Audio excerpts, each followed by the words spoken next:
할렐루야. 주 예수의 은혜와 평강이 있을지어다. 우리가 지금 아브라함 가문 얘기를 계속하고 있잖아요.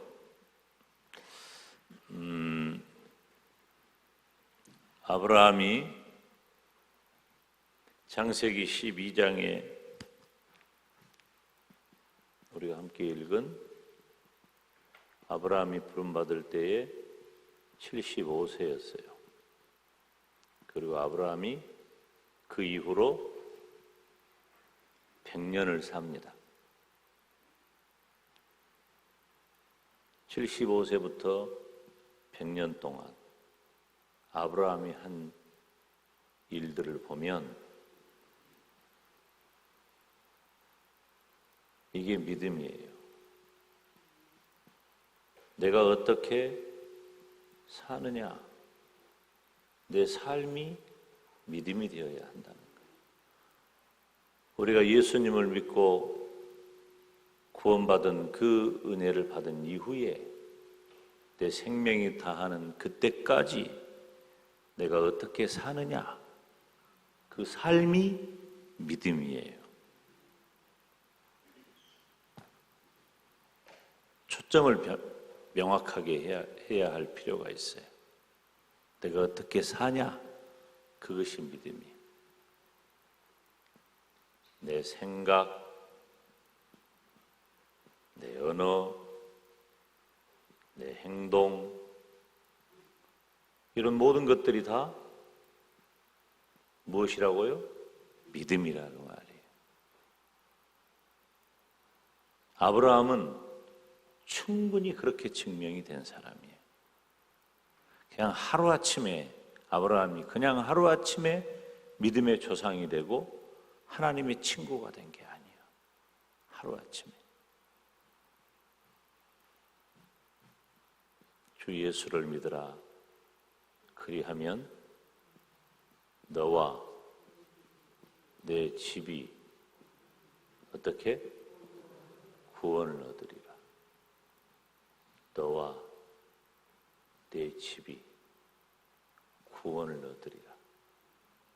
어느 것 하나 소홀히 할 수 없는 간절한 단어들이에요. 나, 내 집. 여러분 얼마나 절실합니까? 얼마나 간절합니까? 이 일에 대해서 우리가 얼마나 절실하고 얼마나 간절한가? 우리 자신에게 얼마나 이것이 중요한가? 특별히 그것이 무엇과 관계 있을 때? 구원과 관계 있을 때. 우리가 오늘 또 장례식 하잖아요. 임정예배 드릴 때부터 말한 거예요. 물어봤어요. 신앙생활을 하는지. 사남매예요.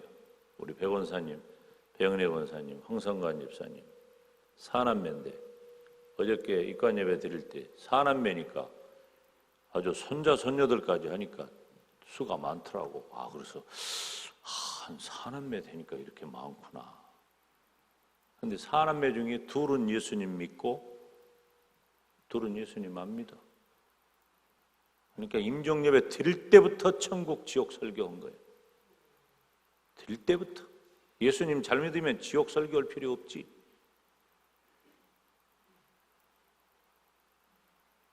왜 그래요?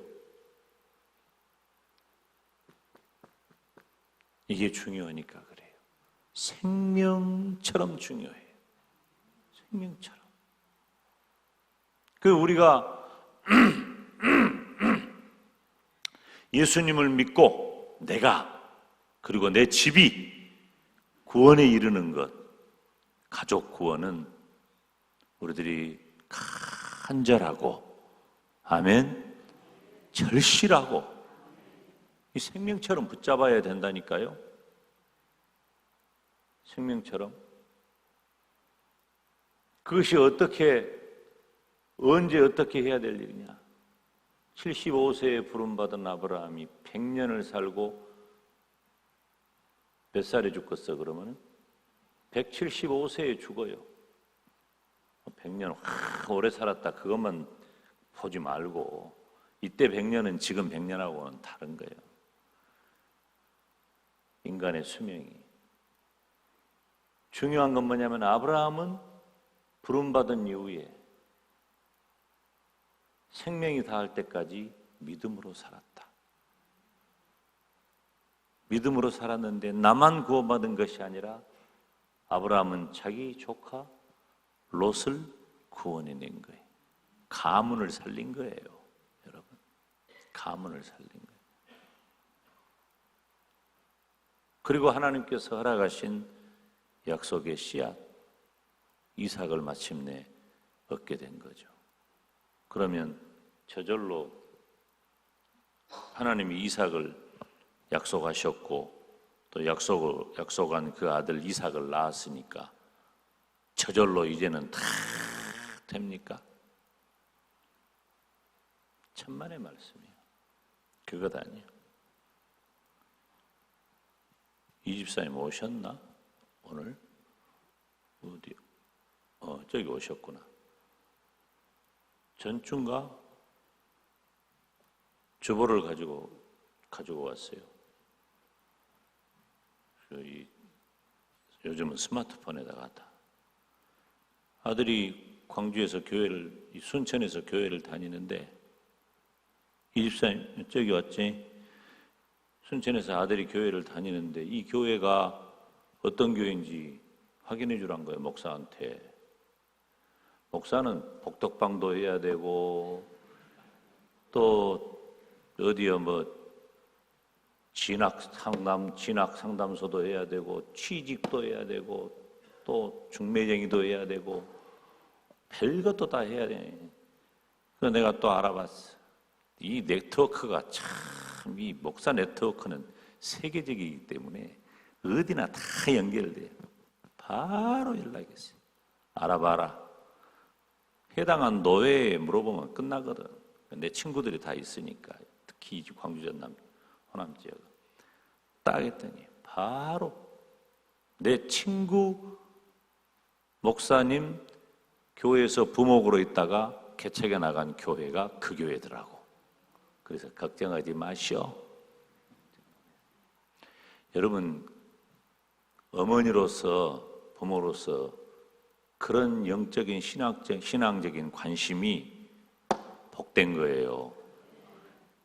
새끼들이 어디 가서 뭐든지도 모르고 그냥 어디 대학교 간 것만, 어디 취직한 것만, 그런 것만 우리들이 그 중요하지만 그것보다 중요한 얘기를 오늘 하려고 그래요.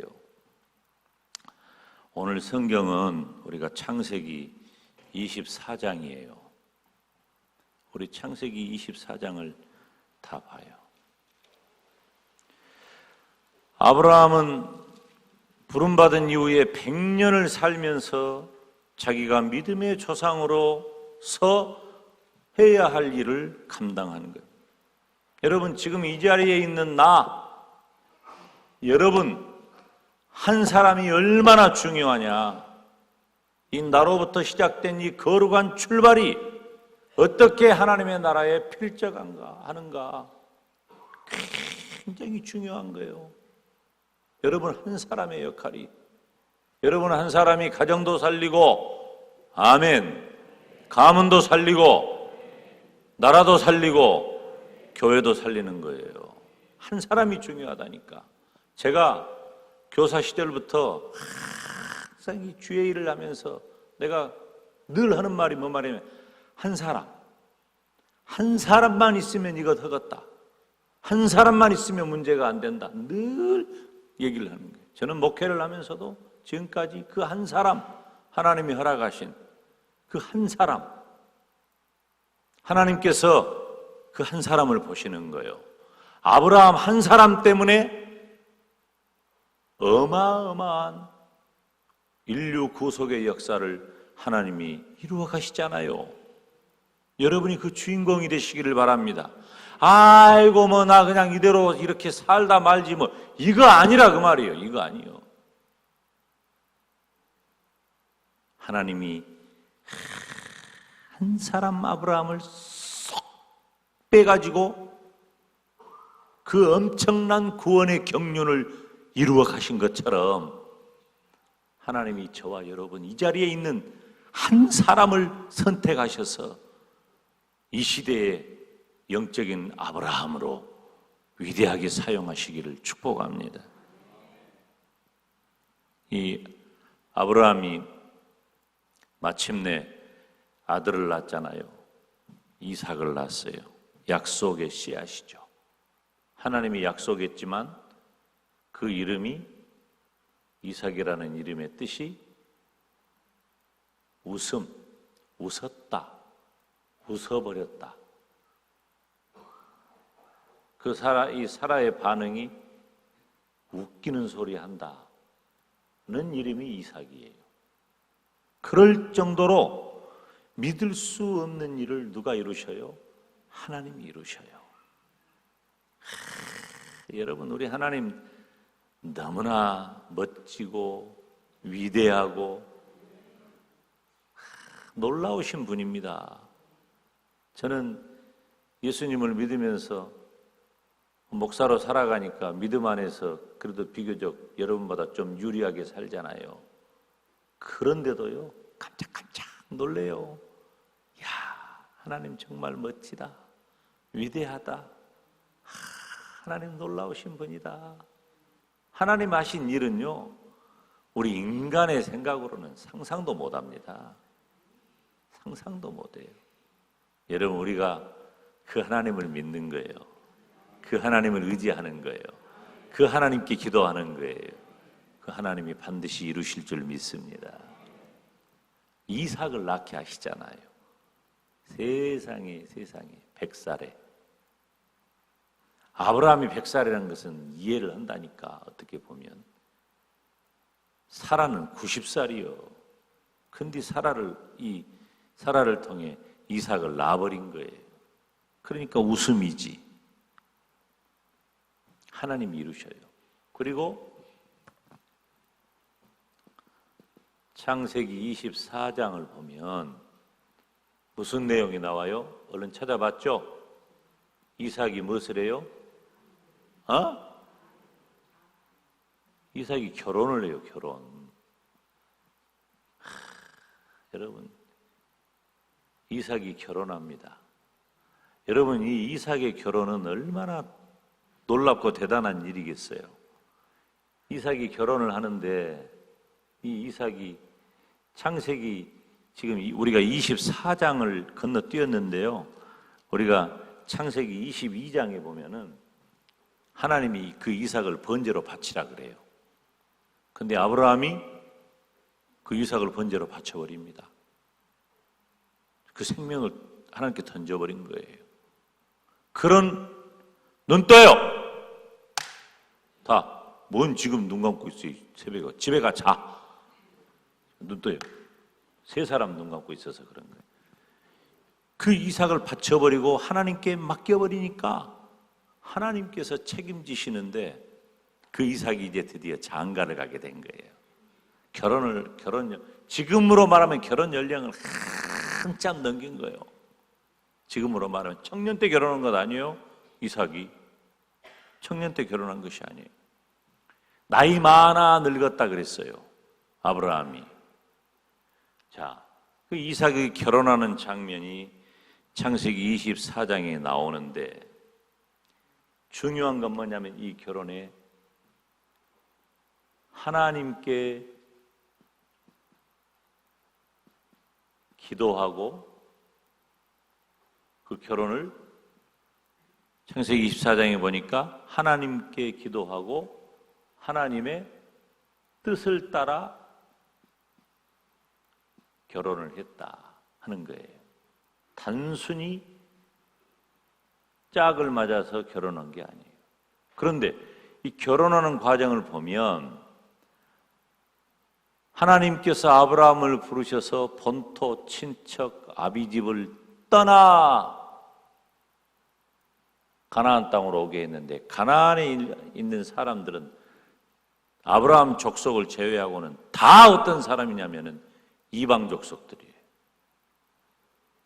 그러니까 아브라함은 자기 아들 이삭의 아내 될 며느리를 어디서 구하냐면은 자기 고향에서 구해요. 자기 고향에서. 이방에서 택하지 말고 3절에 4절에 보니까 내 고향 내 족속에서 택해라 하는 거예요. 그리고 그 일에 책임을 맡은 신실하고 충성된 아브라함의 종이 12절과 14절에 하나님 앞에 기도하면서 이삭의 아내 아브라함의 며느리를 찾습니다. 그리고 50절에 보면은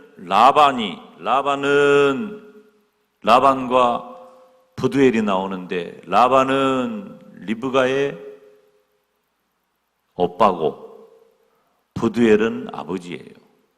근데 뭐라고 고백하냐면 50절에 이 일이 여호와께로 말미암았으니 우리는 가부를 말할 수 없노라. 하나님의 뜻대로 하겠다는 거예요. 그래서 아브라함이 가나안에서 자기 며느리를 찾지 않고 자기 족속으로 보낸 거예요.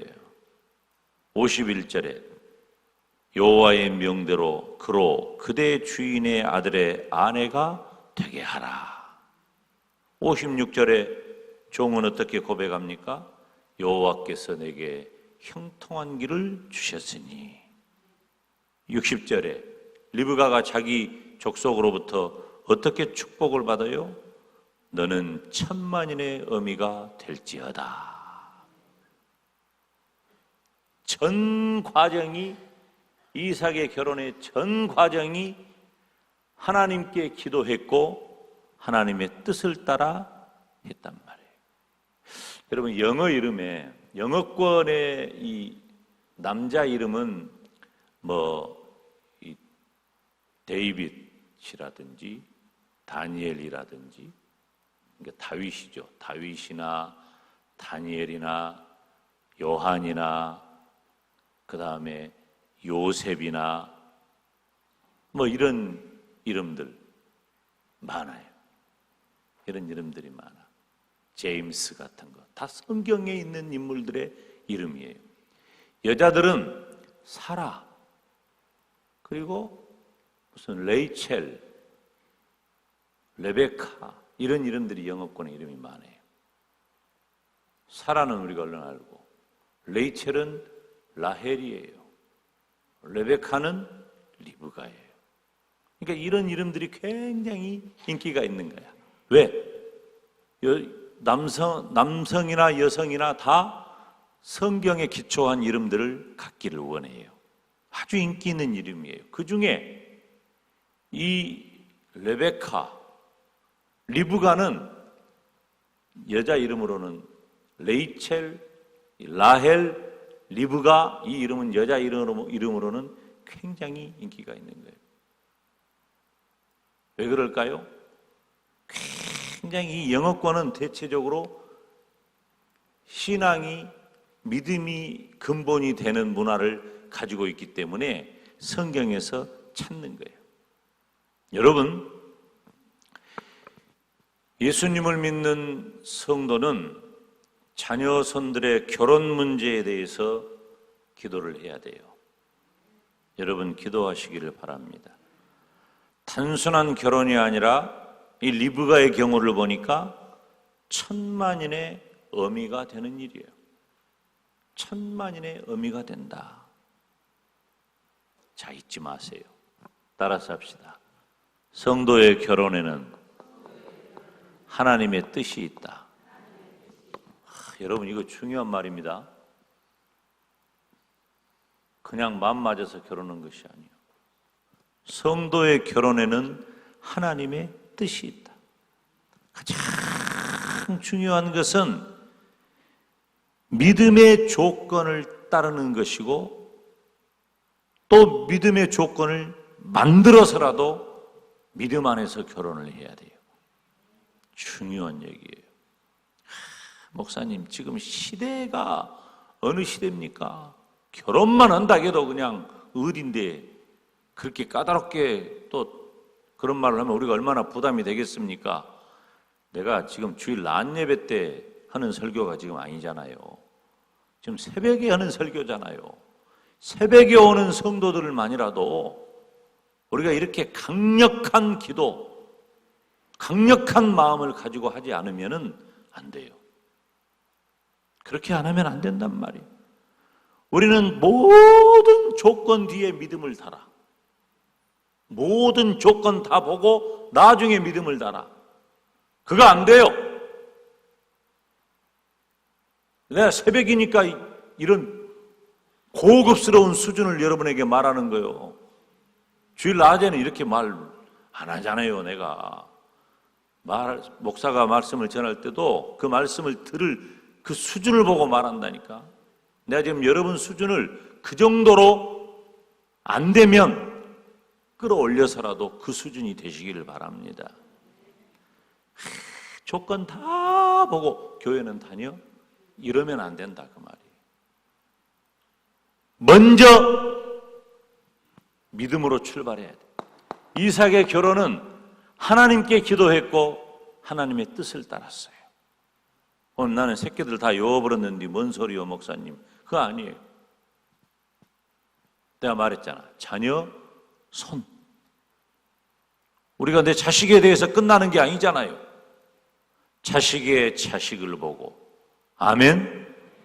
그 자식의 자식이 더욱 복되기를 바라고 우리의 가문의 역사가 계속될수록 아브라함이 이삭이 야곱이 그리고 한 민족을 이루고 그 민족을 통해 예수 그리스도를 낳고 예수 그리스도를 통해 온 인류를 구속하시는 그 하나님의 확장되고 더 넓어지는 그 엄청난 역사를 나 한 사람으로부터 시작되기 위해서는 나 당대에 끝나는 것도 아니에요.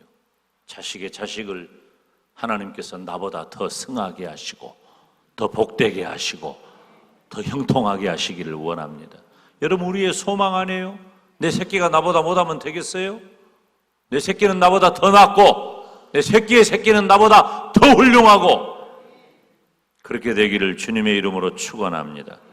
그래서 사랑하는 여러분, 지금 우리는 자녀손들의 배우자를 위해서 기도해야 돼요. 이삭과 같은 사위를 주시옵소서. 리브가와 같은 며느리를 주시옵소서. 제가 결혼에 대한 문제를 많이 다루지 않잖아요. 단순하고 중요한 것, 간단해요.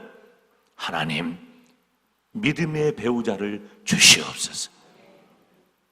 여러분, 이것은 우리 가문을 결정하는 정말 중요한 문제입니다.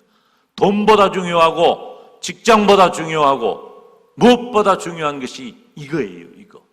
이 문제가 선결되면 하나님이 나머지는 다 해결해 주셔요.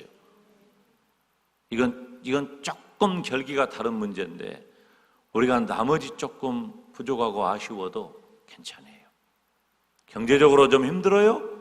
조금 어렵게 살아야 하나님 앞에 기도하고 사는 거예요. 조금 어렵게 사는 그것도 괜찮아요. 크게 중요한 문제 아니야.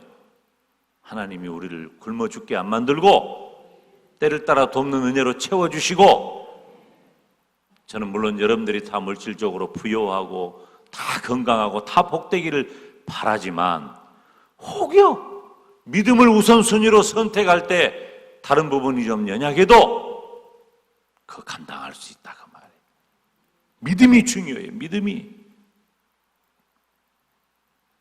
그리고 우리가 믿음의 뒤를 잇는 것 정말 중요해요. 이번에 새벽에 기도하는 분들 가운데 몇 가정은 지금 후사를 위해서 기도하는 분들이 많이 있어요. 여러분, 후사는 하나님이 태문을 열어주실 때에 아멘. 하나님이 태문을 열어주시면 주님께서 은혜를 주실 줄로 믿습니다. 제가 첫 아이 낳고 5년 만에 둘째 낳았잖아요. 둘째 낳을 때요 생각도 못했어요. 생각도 못했어요. 그냥 기도만 한 거예요. 기도만 한 거예요. 하나님께서 하나님의 뜻대로 하십시오. 내가 뭐 필요하다고 막 내 신앙은 또 그래요. 내가 필요하다고 막 억지로 때를 써가지고 하나님 앞에 구하는 게 아니라 하나님의 뜻이 어디 있습니까? 하나님 뜻대로 하십시오. 근데 하나님이 5년 만에 태문을 열게 하시고 우리 주성이를 줬잖아요. 그러니까 하나님이 주셨으니까 하나님 것이라고 하나님께 맡겨버리는 거예요. 믿음대로 하는 거예요. 사랑하는 여러분, 우리의 자녀손들이 가정을 이루고 살아가는 모든 환경은 하나님께 기도하고, 아멘, 하나님의 뜻을 따라 하시기를 바랍니다. 오늘 새벽에 특별히 우리가 기도할 일은 뭡니까? 하나님, 내 자녀손들에게 믿음의 배우자를 주시옵소서. 그리고 믿음의 길을 열어가게 하여 주시옵소서. 다 같이 주님 이름 부르며 기도의 자리로 나가겠습니다.